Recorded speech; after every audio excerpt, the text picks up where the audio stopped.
గడిచిన 4.5 ఏళ్ళుగా జగన్మోహన్ రెడ్డి గారు బీసీలకి, ఎస్సీలకి, ఎస్టీలకి అంటే అణగారిన వర్గాలన్నింటినీ నేనేదో ఉద్ధరించేసాను చెప్పుకోవటం కానీ, లేదా మొన్న ఈ మధ్య అంబేద్కర్ స్టాచ్యూ విగ్రహాన్ని ఓపెన్ చేసి ఆయన ఒక అభినవ అంబేద్కర్గా చెప్పుకోవడం కానీ, అంటే ఈ గతంలో ఎన్నడూ లేని విధంగా ఎస్సీల మీద ఎస్సీ ఎస్టీ కేసులు జరిగాయి.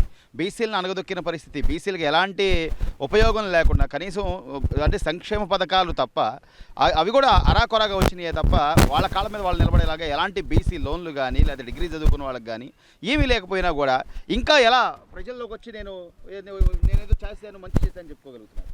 2019 ఎలక్షన్ ముందు ఈ జగన్మోహన్ రెడ్డి మోసపూరిత హామీలు ఇచ్చి బీసీలు ఒకసారి ఈ ఒక్క అవకాశం నాకు ఇస్తే మీకు 136 కులాలకు కూడా 136 కార్పొరేషన్లు ఏర్పాటు చేసి చైర్మన్లు ఇచ్చి నిధులు ఇస్తానని దొంగ మాటలు చెప్పాడు.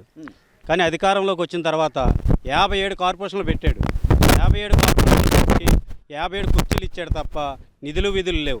ఈరోజు ఎలాగుందంటే ఆ కాంగ్రెస్ వైఎస్ఆర్సీపీ కార్యకర్తలకి జీవనోపాధి కలిగించి వాళ్ళ టోల్గేట్లు అవి కట్టుకుంటాకి ఫ్రీగా వెళ్ళేటప్పుడు తప్ప ఈ బీసీలకి ఎటువంటి న్యాయం జరగలేదు.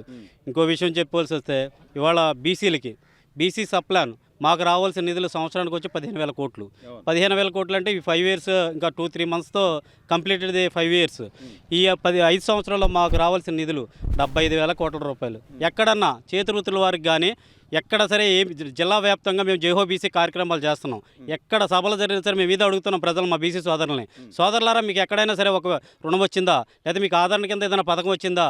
గత ప్రభుత్వంలో తెలుగుదేశం ప్రభుత్వ హయాంలో 1,000 కోట్ల రూపాయలు ఖర్చు పెట్టింది చంద్రబాబు నాయుడు గారు బీసీలకి అని అడిగితే ఏ ఒక్క బీసీ ప్రజలు ఎక్కడా కూడా మాకు ఈ పథకం రాలేదు ఇది వచ్చిందని ఒక్కళ్ళు కూడా చెప్పడం జరగట్లేదంటే బీసీలకి ఇతను ఏం చేశాడో ఒకసారి అర్థం చేసుకోవాలి. మీరు రక్షణ అంటున్నారు.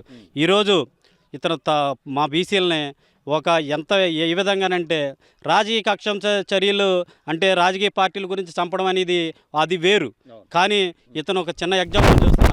బాపట్లలో అమర్నాథ్ గౌడ్ అనే 15 సంవత్సరాల కుర్రవాడు తన అక్కను వేధిస్తున్నాడని పెద్ద మనుషులు తీసుకొచ్చి వేధించిన వాళ్ళని పెద్ద మనుషులు పెడితే వాళ్ళు ఆ ఓసీ కులస్తులు రెడ్డికి సామాజిక చెందిన కులవస్తులు మమ్మల్ని పెద్దలో పెడతామని చెప్పి ఆ కుర్రవాడిని చెట్టు కట్టేసి అతి కిరాతకంగా పెట్రోల్ పెట్టి తగలబెడితే ఆ రోజు తెలుగుదేశం పార్టీ తరఫున 175 నియోజకవర్గాల్లో కూడా దాని మీద వినతి పత్రాలు ఇచ్చాం కలెక్టర్ ఆఫీసులో. ఆ కుర్రోడు ఇలాగా చనిపోయాడు వాళ్ళకి న్యాయం చేయమని ఇచ్చినా సరే వాళ్ళని అరెస్ట్ చేశారు. కానీ ఆ రోజు తర్వాత బెయిల్ మీద వచ్చి ఈరోజు చక్కగా తిరుగుతున్నారు.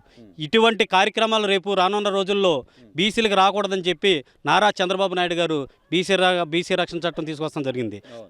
ఎందుకంటే ఈరోజు ఎస్సీ ఎస్టీలకి ఎలాగైతే ఎస్సీ ఎస్టీ అట్రాసిటీ ఉందో రేపు రానున్న రోజుల్లో నేను అధికారం వచ్చిన తర్వాత ఈ పార్టీ తెలుగుదేశం పార్టీ అంటే బీసీలు అంటే తెలుగుదేశం పార్టీ అని చంద్రబాబు నాయుడు గారు భావించి బీసీలకు రక్షణ చట్టం ఏర్పాటు చేస్తామని చెప్పడం జరిగింది. ఈ రక్షణ చట్టం వస్తాం వల్ల ఎలాగంటే మా బీసీ బిడ్డలకు ఏదైనా జరిగితే ప్రభుత్వం తరపున న్యాయవాదులు ప్రభుత్వం తరపున ₹1 ఖర్చు లేకుండా చేస్తామని చెప్పి హామీ ఇవ్వడం జరిగింది. సో అంటే ఒక బీసీలు మాత్రమే కాదు, రోజున ఎస్సీ ఎస్టీల మీద ఎస్సీ ఎస్టీ అట్రాసిటీ కేసులు పెట్టిన పరిస్థితి కానీ, లేదా ఒక మాస్క్ అడిగిన పాపానికి డాక్టర్ సుధాకర్ గారిని ఎలా చనిపోయారో అందరికీ తెలుసు. ఈ రోజున ఒక దళిత డ్రైవర్ని చంపి డోర్ డెలివరీ చేసిన వ్యక్తి ఎమ్మెల్సీని మొన్న ఈ మధ్య కూడా అంబేద్కర్ విగ్రహం ఓపెనింగ్లో ఆయన పక్కన కూర్చోబెట్టారు. అంటే ఈ రోజున అణగారిన వర్గాల ఉద్ధరణకే నేను వచ్చానని చెప్పుకునే జగన్మోహన్ రెడ్డి గారు, లేకపోతే బీసీలకు ఏదో సేవ చేశానని చెప్పుకునే జగన్మోహన్ రెడ్డి గారు రేపొద్దున ఏ మొహం పెట్టుకుని ఓట్లాడాలని వెళ్తారంటారు? లేకపోతే ఈరోజు నేను అమరావతిని అభివృద్ధి చేస్తాను, మద్యపానాన్ని నిషేధిస్తాను, ఎన్నో రకాల హామీలు ఇచ్చారు. 99% మేనిఫెస్టో పూర్తయింది అంటారు. ఎక్కడ మీరు చెప్పినట్టు ఎస్సీలు ఇప్పటికొచ్చి ఇన్ని సంవత్సరాల పరిపాలనలో ఇక్కడ జరిగేది రాజ్యాంగబద్ధంగా ఎటువంటి జరగట్లా. రాజారెడ్డి రాజ్యాంగం నడుస్తుంది. ఎందుకంటే ఒక ఉదాహరణ, అతను ఒక డాక్టర్ అయినప్పుడు కరోనా టైంలో మాస్కులు పెట్టుకోకపోతే మరింత విజృంభించి ప్రజల ప్రాణాలు పోతాయని ఒక ప్రశ్నించినందుకు అతన్ని అతి కిరాతకంగా రోడ్డు మీద పోలీసులు అసలు టీవీల్లో చూసిందే ఇది మానవ జాతికే కళంకితం. ఇంకొక విషయం మీరు చెప్పింది, ఇంకా ఈ ప్రభుత్వం వచ్చిన తర్వాత ఎవరికి కూడా ఎటువంటి రక్షణ లేదు. మీరు అన్నట్టు నిన్న మేము ఏదో ఓపెన్ చేసాము డాక్టర్ బిఆర్ అంబేద్కర్ గారు అని అన్నారు. నారా చంద్రబాబు నాయుడు గారు 2019 అధికారం వచ్చిన తర్వాత 25 ఎకరాలు అమరావతిలో డాక్టర్ బిఆర్ అంబేద్కర్ స్టాట్యూ ఏర్పాటు చేయడానికి అక్కడ విగ్రహం పెడతానికి ఒక చేసిందని ఇతను ఆ తెలుగుదేశం ప్రభుత్వంలో చేయడం ఏంటని చెప్పి ఇతను దాన్ని తీసుకొచ్చి ఈరోజు జింకానా గ్రౌండ్స్ అది ఎలాగంటే బీసీ కార్మికులకు కానీ అక్కడ ఉన్న నిరుపేదలకు కానీ ఎగ్జిబిషన్లు పెడితే అందులో వ్యాపారాలు చేసుకుంటూ కొన్ని వందల కుటుంబాలు జీవించేవి. ఈరోజు ఏం చేశాడు ఆయన, అక్కడ 25 ఎకరాలు ఉంది, మీకు అక్కడ కేటాయించిన గత ప్రభుత్వంలో కేటాయించిన స్థలం ఉంది, నువ్వు చేతిగా తినే డబ్బు అక్కడ ఖర్చు పెట్టినట్టయితే అసలు ఎంత అద్భుతంగా ఉంటుంది. రేపు రానున్న రోజుల్లో కూడా అమరావతి రాజధాని సెంట్రల్ గవర్నమెంట్ చెప్పిందండి. మరి దాన్ని ఇటువంటి చేసి పిచ్చతొక్కలకు మన పుస్తకాల్లో చదువుకున్నాం ఏమని, గత తుగ్గలక పాలన అంటే ఎలా ఉంటుందని మనం చదువుకున్నాం తప్ప చూడాల. 2019 నుంచి ఇప్పటి వరకు పరిపాలన ఎలా ఉందంటే తుగ్గలక పరిపాలన జరుగుతుందని నేను తెలియజేస్తున్నాను. చివరిగా 2024 ఎన్నికలకి బీసీ సోదరులు ఎలా సమాయత్తం అవబోతున్నారు అంటే, మీరు చేసి ఆల్రెడీ జైహో బీసీ కార్యక్రమం ద్వారా ప్రజల్లోకి వెళ్తున్నారు, పల్లెల్లోకి వెళ్తున్నారు. అంటే ఇప్పటికే సుమారు గ్రామీణ వ్యవస్థ మొత్తం నిర్వీర్యమైపోయిన నేపథ్యంలో ఎక్కడా రోడ్లు లేవు, కాలువలు లేవు, వీధి దీపాలకు సంబంధించి ఇబ్బందులు పడుతున్న నేపథ్యంలో బీసీ సోదరులతో మీరు మమేకమవుతున్న ఈ జైహో బీసీ కార్యక్రమం ఎంతవరకు ఉపయోగపడుతుందండి? ఈ ప్రభుత్వం మాకు పల్లెలే పట్టుగమ్మలని చెప్పి సెంట్రల్ గవర్నమెంట్ ప్రతి పంచాయతీ కూడా పర్ హెడ్ ఎంత అని చెప్పి నిధులు ఇంచుమించుగా 2 పట్లు 800 కోట్లు అంటే 1600 కోట్ల రూపాయలు గ్రామీణ అభివృద్ధికి కేటాయిస్తే అతను సర్పంచులకు కానీ ఎవరికి కానీ కనీసం సంతకం తెలియకుండా ఒక సెక్రటరీ కూడా సైన్ లేకుండా ఆ నిధులను దుర్వినియోగం చేసుకుని అతను తన ఇష్టం వచ్చినట్టు డ్రా చేసుకొని వాడేసుకున్నాడు. ఎంత దుర్మార్గం అంటే ఇది. ఈరోజు ఏ పల్లెటూరులకు వెళ్ళినా సరే రోడ్డు అనేది లేకపోవడానికి ప్రధాన కారణం ఈ మహానుభావుడు చేసిన ఆ ఘనత జగన్మోహన్ రెడ్డి గారు చేసిన పని. అది మాకు రావాల్సిన నిధులు.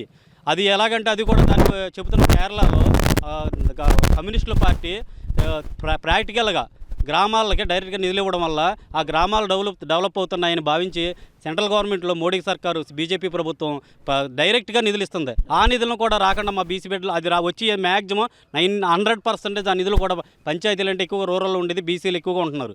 ఆ బీసీలకు రావాల్సిన నిధులు కూడా అతను దుర్వినియోగం చేశాడు. ఈరోజు అతని గురించి చెప్పుకొస్తే రోడ్లు అంటున్నారు, ఎక్కడికి వెళ్ళినా సరే అసలు రోడ్లు అంటే తిడుతున్నారు. ఇంకా బీసీలు అంటున్నారు, ఎక్కడికి వెళ్ళినా సరే మేము ఎక్కడ మీటింగ్ పెట్టినా సరే స్వచ్ఛందంగా నిన్న కానీ మొన్న కానీ ఎక్కడ జరిగినా సరే వేల మంది వస్తున్నారు. ఈరోజు అధికారం ఉండి వైఎస్ఆర్సీపీలో మీటింగ్ పెడితే జనాలు ఉంటలా. రాత్రి సచివాలయంలో పెట్టాం దెందులూరు నియోజకవర్గంలో చింతమనేని ప్రభాకర్, రాత్రి 11 అయింది.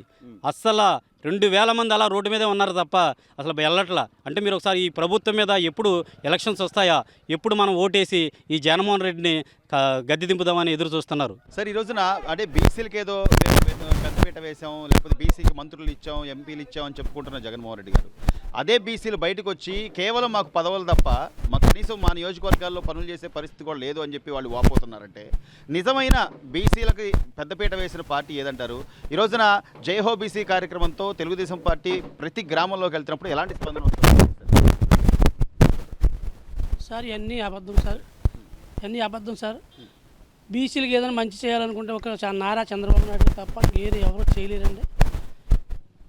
తెలుగుదేశం పార్టీ తప్ప ఇంకెవరు చేయాలన్నా చేయలేరు. మాటలు తప్ప పనులు చేసేవాళ్ళు ఎవరు లేరు. భవిష్యత్తులో కూడా జరుగుతుంది. ఇంతకుముందు ఐచోహన్ మరి చాలా ఇబ్బందులు పడుతున్నారు. ప్రతి ఒక్కరూ ఎవరు చూసినా బాధలే తప్ప మంచి జరిగిన వాళ్ళు ఎవరు లేరండి. అంటే కార్పొరేషన్ చైర్మన్ పదవులు తప్ప దానిలో నిధులు కానీ లేకపోతే దానికి సంబంధించిన ఏమైనా విధులు జరిగినాయి కానీ తప్పండి ఆచరణలు పెట్టడానికి ఎవరు చేయట్లేదండి. మాటలు చెప్పడం వరకు పనులు అయితే లేవండి. ఒకప్పుడు ఇదే కలిదిండి మండలం రాష్ట్ర ఆదాయంలో మొదటి పెద్దన పాత్ర వహించిన నేపథ్యం. ఇక్కడ నుంచి ఆక్వా రంగానికి పెద్దపీట వేసిన పరిస్థితి. ఈ రోజున ఆక్వా రంగం ఎలా ఉందంటారు సార్? ఎలా ఉంది సార్? కరెంట్ బిల్లు బాగా విపరీతంగా పెరిగిపోయింది సార్. అన్ని విపరీతమైన రేట్లు అండి, అన్ని రేట్లే, ఒక రోడ్లు లేవు. ఏది చూసినా ఇబ్బంది లేదు. సచివాలయ వ్యవస్థ తీసుకొచ్చాం, వాలంటీర్ వ్యవస్థ ఉపకారం లేదండి. వాళ్ళ వాళ్ళే ఉపకారం లేదండి. వాళ్ళ పార్టీ వాళ్ళకే వాలంటీర్లు, వాళ్ళ పార్టీ వాళ్ళకే మంచి, మిగిలిన వాళ్ళు ఎవరికి న్యాయం జరగడం లేదు. మరి కులాలు చూడను, మతాలు చూడను, పెద్దగా మైకులు అని చెప్తారు లేదు సార్. ఇవన్నీ మాటల వరకు తప్ప చేతలో అయితే లేదు. బీసీలు తెలుసుకోగలిగారంటారా ఈ గడిచిన 4.5 ఏళ్లలో? అందరికీ అర్థమవుతుంది సార్, అర్థమవుతుంది సార్, అందరికీ అర్థం. కానీ ఈ కేసుల వల్ల వీటి వల్ల ఈ దౌర్జన్యాల వల్ల భయపడిపోయి ఎవరు ఎదురుగా రావట్లేదండి. ఈసారి అందరూ ఓటు రూపంలో అందరికీ ఏం చేయాలో అది చేస్తారు సార్. గతంలో అంటే జగన్మోహన్ రెడ్డి గారు ఏదైతే చూపించి ఏ బొమ్మనైతే చూపించి గెలిచారు, వైఎస్ రాజశేఖర రెడ్డి గారు ఉన్నప్పుడైనా సరే మీకు కారు ఉంటే ఈ పథకం రాదు, కరెంటు బిల్లు వస్తే ఈ పథకం రాదు, లేకపోతే మీరు గట్టిగా ప్రశ్నిస్తే కేసులు పెడతాం, ఇలాంటి పరిస్థితులు ఎప్పుడైనా ఉన్నాయా సార్ రాజశేఖర రెడ్డి గారి ప్రభుత్వ హయాంలో? లేదు సార్. వాళ్ళ నాన్నగారు బాగానే చేశారు సార్. ఈయన అయితే దౌర్జన్యాలు సార్, చెప్పడం వరకే సార్, చేసేది అయితే ఏమి లేదు సార్. సో ప్రజలు తెలుసుకోగలిగారంటారు మార్పు తెలుసుకుంటారు సార్, మార్పు ఉంటుంది సార్. మామూలుగా ఉండదండి. ఈ వన్ సైడ్ అవుతుంది సార్. ఈసారి వన్ సైడ్ చేస్తారు సార్. బాధలు ఉన్నాయి, అందరికీ బాధలు ఉన్నాయి, కానీ బయట పడతలా. ఈసారి వన్ సైడ్ అవుతుందని మేము అనుకుంటున్నాం సార్. జనసేన కలిసింది కదా సార్. అవును. ఇవన్నీ మనకి తెలుగుదేశం పార్టీ పొత్తులో మనకి అన్ని పోటీ ఉండకపోవచ్చు అంటారు. భవిష్యత్తులో బాగుంటుందని అనుకుంటున్నాం సార్.